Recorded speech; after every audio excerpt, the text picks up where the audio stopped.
Now, if you haven't heard about Anchor, it's the easiest way to make a podcast. So let me explain. First off, it's free. I'm not joking, you guys. The Anchor app, it is free to use. Second, there's creation tools that allows you to record and edit your podcast right from your phone or computer. Now that's awesome, isn't it? Third, Anchor will distribute your podcast for you so it can be heard everywhere, you guys, on Spotify, Google Podcasts, Apple Podcasts, and so many more platforms. Fourth, you can make money from your podcast with no minimum listenership. Now, is that awesome, you guys, or what? That's just terrific. And finally, it's everything you need to make a podcast in one place. So I have another podcast with Anchor, and I'm just loving Anchor so much. I love it. It's so very easy to use, guys. So why don't you download the free Anchor app today or go to anchor.fm to get started.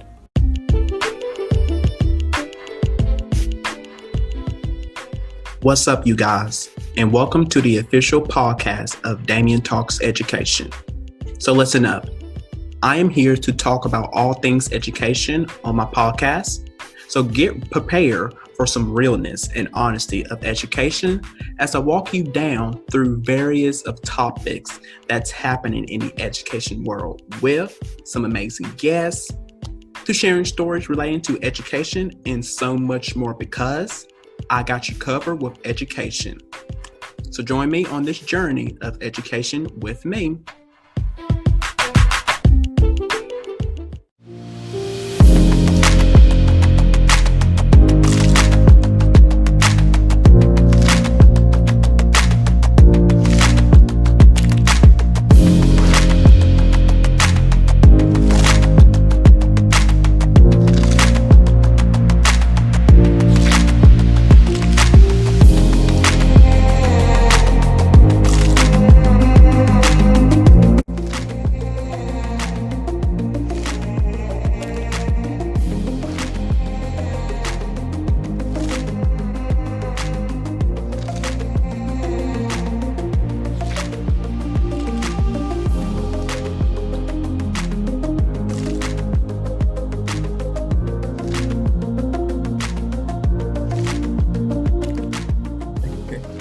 Hello, everyone, and welcome to Damian Talks Education, and happy Friday. Yes, it's Friday, it's Friday, it's Friday. We made it through another week. Yes. So thank you guys so much for joining me today.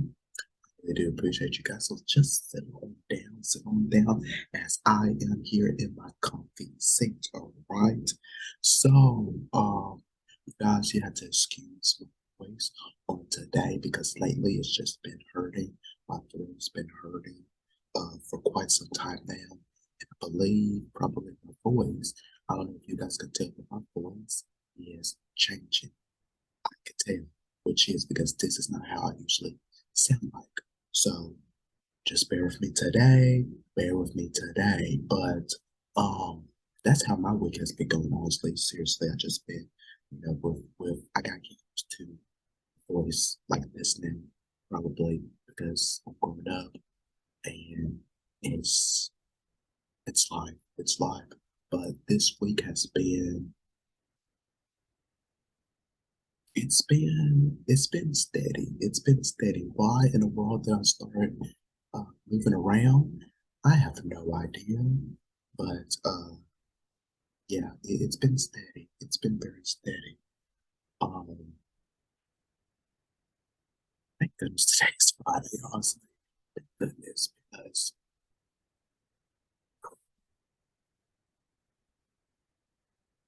I'm just glad that's it. I'm just glad. But you guys let me know how has your week been? It's been productive, very, very busy for me. You guys let me know.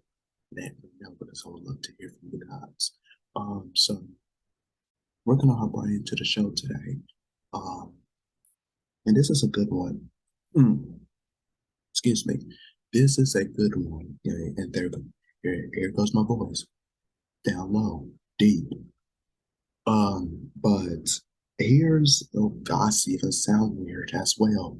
But this is going to be a good show because I'm going to be providing some, and this is for the teachers out there. So hello, teachers. Um, what teachers say, of how to create um, a very warming and supportive classroom because we want our students to feel when they come inside the classroom, we want them to feel like safe, a warming environment, that they are safe at all times. Okay. And, to feel like they're at home, to feel comfortable, because that's how I'm going to let, excuse me, that's how I'm going to let my students, once I get inside the classroom, feel, very comfortable. Like they can do, well, I was about to say let them do whatever, but, well, there are going to be some things where I will let things pass with them. Now, one of them, well, will I let them take off their shoes? No, you keep your shoes. You keep your shoes on, okay? Because I I'm not going to go there. I'm not even going to go there. Um, so I have some things right here, you guys. So there's no way for a teacher to get through a whole school year without blurting out the wrong thing a few times. Now, difficult mornings sometimes become, in said Danny that I need to start slowing down with my words. Don't read so fast. Difficult mornings sometimes become infeasible afternoons, and kids of all ages know how to press adults' buttons. Yes, they do, especially with me since I'm at a daycare. Oh my gosh, those kids know how to push my buttons because I love them. Don't get me wrong, I love my kids. I love the kids that I work with all the kids. But they can get seriously because I work with preschool and preschoolers and then one kindergarten.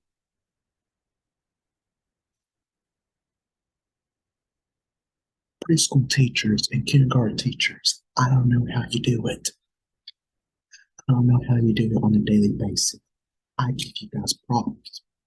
I give you guys props because it's my it's that's all. Just because I don't know how you guys do it because honestly, and trust me, I'm gonna do an episode talking about my like, a day in the life of being the daycare teacher of how I work with those kids. But it's, it's a lot. And I'm just I'll be so worn out. Honestly, I'll just be so worn out. But anyways, that's gonna be in a future episode, day in the life of being a daycare teacher. So when do you slip up? And when you do slip up, extend yourself some grace. Absolutely. So the good news, you can prepare to be supported and even practice before you step into the classroom.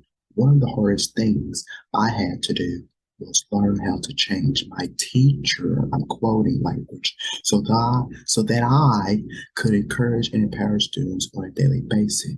This is from a teacher, a sixth grade teacher. So in time, she concluded that using powerful and effective teacher language takes a lot of practice and awareness. So here are some teacher test expressions to try inside your classroom. Okay, and these are in no particular order. No particular order. You can do it however what fits best for you inside your classroom. Alrighty, so the first I have is to I believe in you. So teachers are required to correct papers, hand out grades, and at times chastise poor behavior. And that power dynamic can sometimes undermine students' self-confidence. It sure can. Saying I believe in you is a powerful way to readdress the imbalance and remind kids that you are there first. Amen to that. And foremost, to help and to serve. Yes. And that at the root of all of your feedback is abiding belief in their uniqueness and their potential. I got to get up and hands clap to that because saying that I believe in you, students need to hear that. Students need to hear that from their teachers because if you are always some teachers, I'm not saying all teachers, but if you are always tearing down, your students, not uplifting them up, then, things, will go downhill for that particular student of what, their behavior.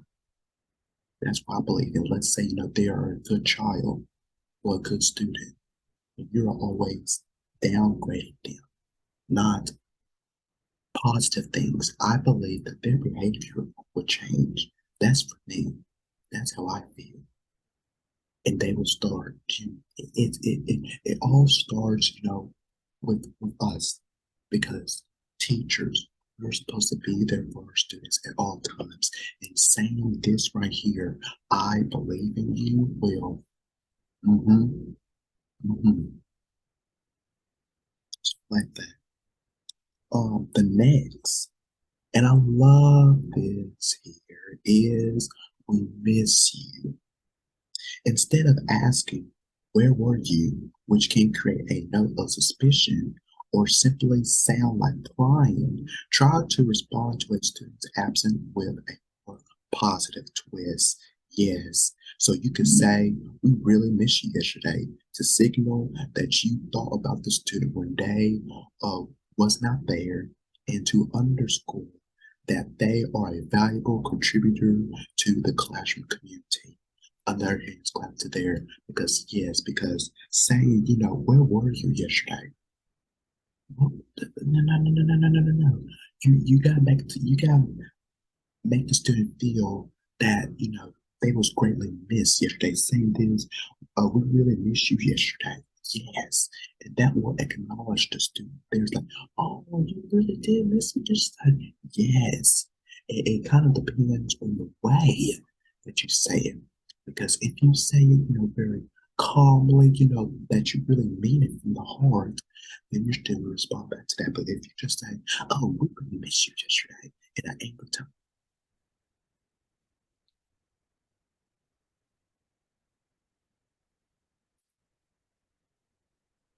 your students will not feel it. They will not truly feel it. Sorry, they just won't. They just won't. So that's another. The next, I'm listening. I'm listening.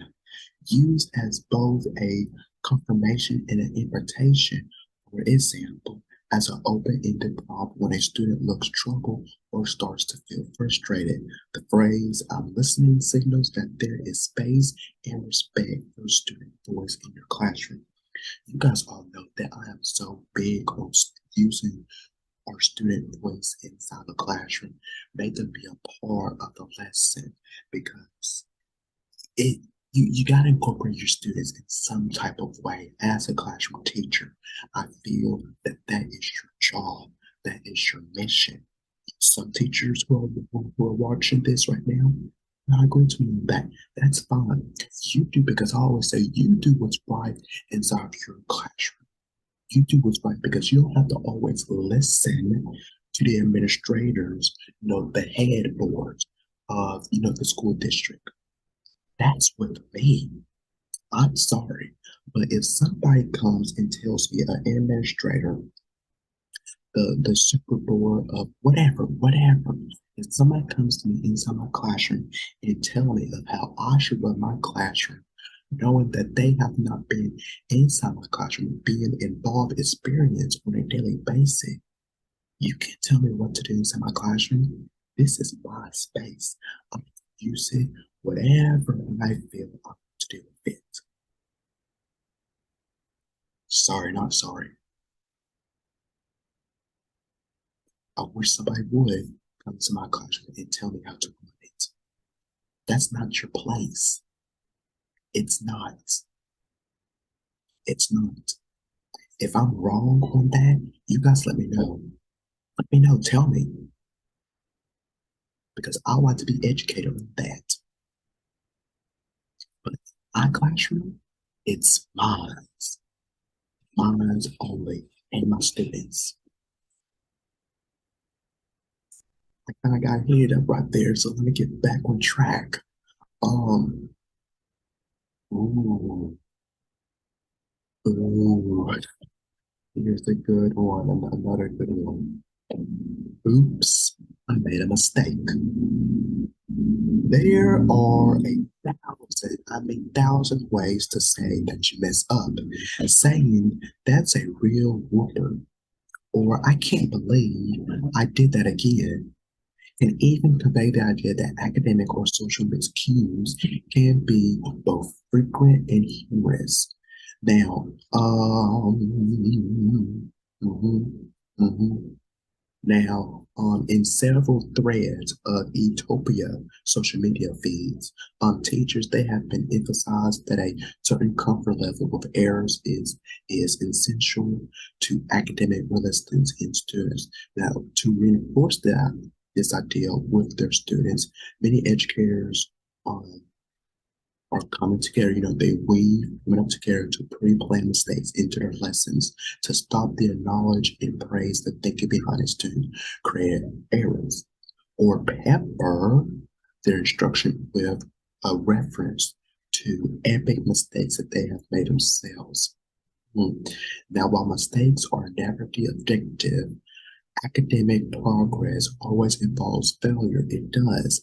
And actively challenging the taboo against academic error by saying, I made a mistake in whatever form you prefer should be a regular occurrence in your classroom. Absolutely. It's okay that you make a mistake because we are all humans. We are not perfect. We're going to make mistakes as long as we are breathing and are living on this earth. That's just a part of us. But as long as we know that we can learn from our mistakes, right?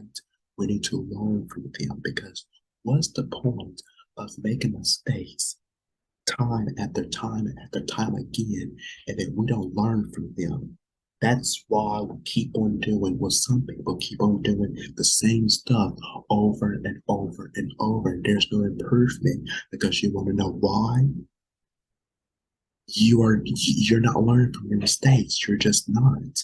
So I love this here. Let your students see the real flaw of you. Let them see that because if they see that, then they too can see like, okay, Mr. Anderson, he is exactly like me. He makes mistakes. He is not perfect that I thought he was.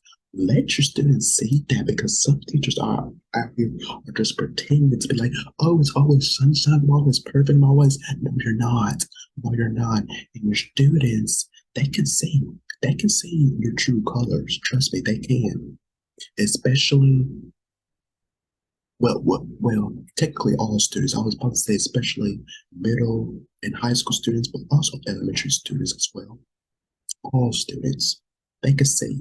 So you got to be careful. You got to be careful. I say that all the time during my Bible studies and during church when I'm preaching about something that I'm passionate about. You got to be careful because our children, they are watching us. They're watching us adults. So you got to be careful. Let's see. Next is we will figure it out together. Now, this right here is very simple. It's a simple phrase which is more profound than it seems. Now, in classroom today, where instruction tends to flow in one direction, excuse me, collaborative, ooh, excuse me. In class, see, that's a prime example right there. I'm not perfect. There you have it. And it's not being edited out. In classrooms today, instruction tends to flow in one direction, collaborative language that positions the teacher and student as partners and co-leaders, co-learners, flips the script and is sub-versatile in all the right ways. Yes. Now, students who are struggling with a concept and hear you say, we will figure it out together, retain a sense of agency and reminds that even teachers need help. I'm gonna stop right there because yes, just like I was saying, with the last one that I'm listening, yes, us as teachers, we need help. All of us need help because we can't do it all by ourselves. Teachers, we can't do it all by ourselves because I know that we are powerhouse, we are leaders, we have many jobs, so we have hats, many hats that we wear, don't we?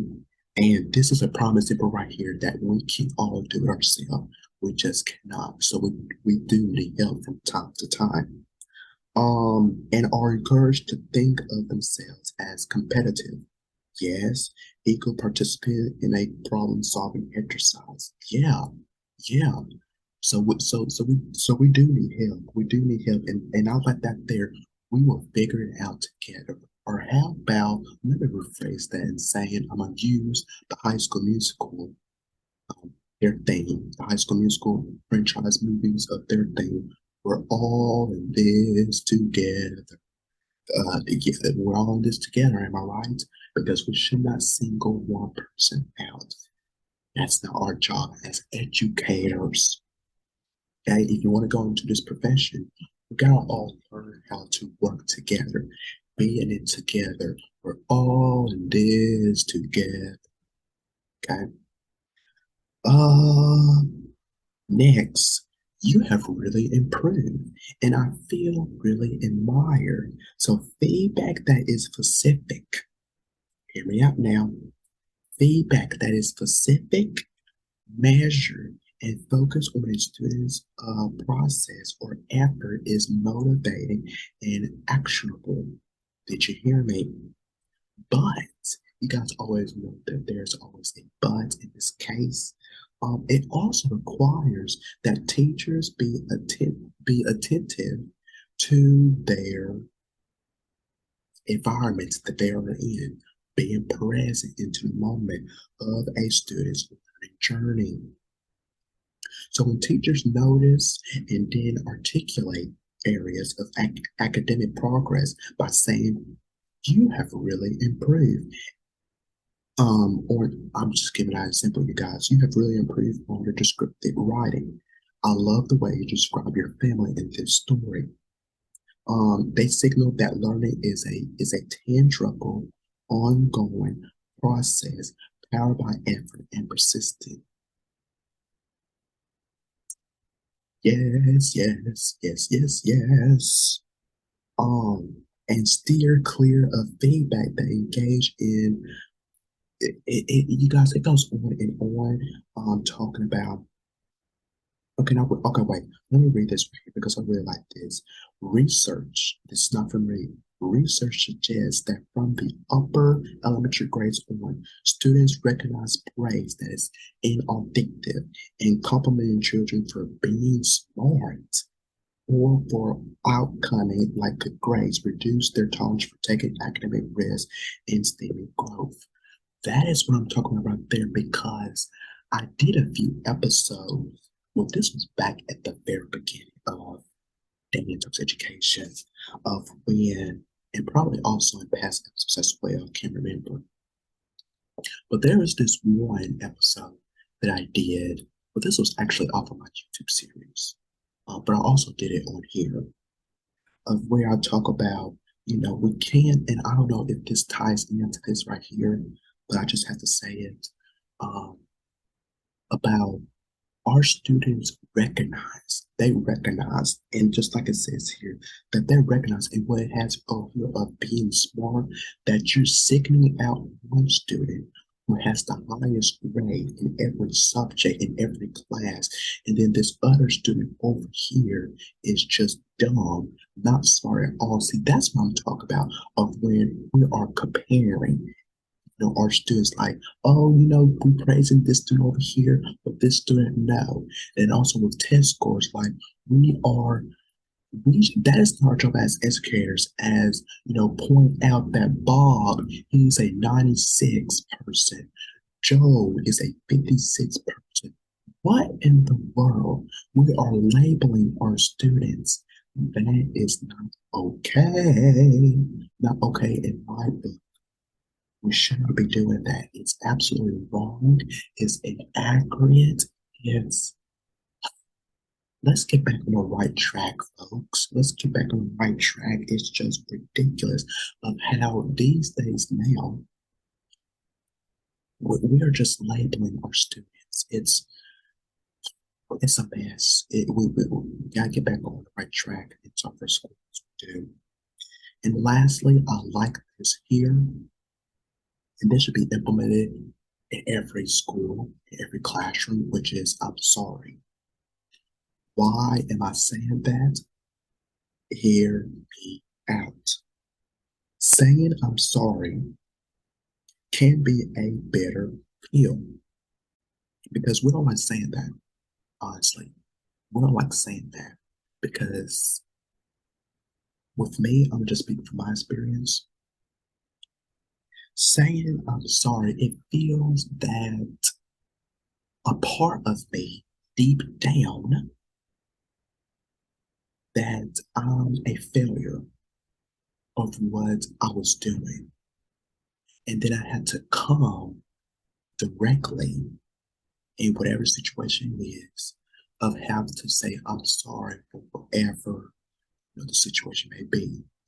And down deep inside makes me feel that I'm a failure, which I know I'm not, and none of you guys are not as well. We should not feel that we are failures because we can do anything that sets our mind. I don't know if I'm saying that right, but we can set our minds to, here I go. We can set our minds to anything that I don't know what's the correct saying, but we can do anything in this world. I'm just saying that we can do anything that makes us that makes us. I'm just rambling now. We can do anything that. What am I trying to say? I think you guys know what I'm trying to say. I'm just rambling, and you guys, if you're really passionate about something, just do it. Do it. It's okay that if you mess up, just like I was saying earlier, it's okay. We're all humans. We're gonna make mistakes. And when you do make mistakes, learn from it. And if you did something wrong terribly, go and apologize. Okay? And truly mean it from your heart. Mean it, because if you say I'm sorry and you say whatever you have to say, if you say that to me, and if I don't feel that you are sorry, get away from me. And you got to give me a reason why you are sorry, because saying I'm sorry does not help at all. Not according to Mr. Damian Anderson. It does not. You gotta mean what you say. Mean it from your heart. And don't give me no fake, crying. I don't need that. If you're gonna cry, it better be real tears. It better be real sobbing. Let's see. It's a frank and well, I pretty much sum up everything right here. Yeah, just like I said, a simple, heartfelt "I'm sorry" instills trust, absolutely. It signals respect for the receiver and makes you more, accessible. Just like I was saying, yeah, it feels that when you're saying that to me, that I can actually trust you again. That's what makes me feel like I don't know why my voice is going in and out. Like you guys, I don't know if you guys can hear me or not. I should do a test. But anyways, um, my voice is going in and out with high and low, but truly needed, absolutely needed. Okay. Mean it from your heart. Truly mean it. That's all I have to say. So those are your seven, and it was seven. It was seven. Seven things teachers say to create a supportive classroom. I hope you guys took notes, jot these down, and use it however you want to inside your classroom. All right. So if you guys would like to see more of these types of topics of how of what you guys should do or want to do inside your classroom, let us know, you guys. By reaching out to us at Damian Talks Education, and we will try our best to find out, stories as well with me. I can share more stories about this. So just let us know. Let us know. We will be greatly to help you guys out, especially new teachers, first year teachers, because this will help out in the long run. And of course, with veteran teachers, they can see teamwork. Teamwork. We're all in this together. So teamwork, teamwork, teamwork. So that's it. Thank you all so much for joining me today. I want you guys to have a good Friday today. Feel good Friday. Enjoy your weekend, please do. And we got a new week to start up next week, which I'm looking forward to that. So until next time, take care of yourself, be blessed, and this is Damian Talks Education. I will see you guys soon.